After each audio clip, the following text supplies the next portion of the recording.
آئیے رخ کرتے ہیں گجرات بڑیلا شریف کا، جہاں سے رپورٹ کر رہے ہیں چودھری جمیل اختر خواجگان چشت بڑیلا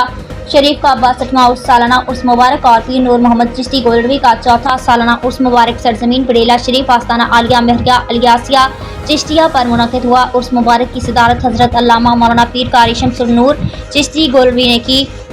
ملک بھر سے ثناءخوان، رند رسول، علماء اور مشائخ اور سیاسی سماجی شخصیات نے شرکت کی۔ تلاوت قرآن کریم کی سعادت قاری عبدالعزیز چشتی اور نعت رسول مقبول صلی اللہ علیہ وسلم کی سعادت قاری رفاقت قادری علی حیدر سیالکوٹ، ذوالفقار علی حیدری سیالکوٹ، ضمیر الحسن چشتی، جبکہ خصوصی خطاب حضرت علامہ مولانا ڈاکٹر شاہ حسین مختوم ثانی سرکار نے شان اولیاء اللہ کے موضوع پر علمی و مدلل خطاب فرمایا۔ نقابت کے فرائض قاری ناصر اوان چشتی نے سر انجام دیے۔ اس مبارک کی تقریبات کے مہمان خصوصی پیر سید آسمین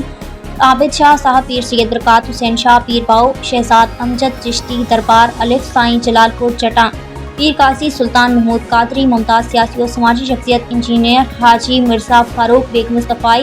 چودھری محمد اکرم، چودھری محمود شاہین ہنچ، چودھری احسان صادق چیچی، محترم جناب محمد عالم قادری، عطا اللہ قادری قادر کالونی گجرات، خلیفہ الماس چشتی فیصل آباد، ڈاکٹر محمد اویس چشتی گجرات، قاری عمران کاشف چشتی، مفتی رمضان پنجتنی، قاری خالد حسن طاہر، حافظ فرقان عمیر نے شرکت کی۔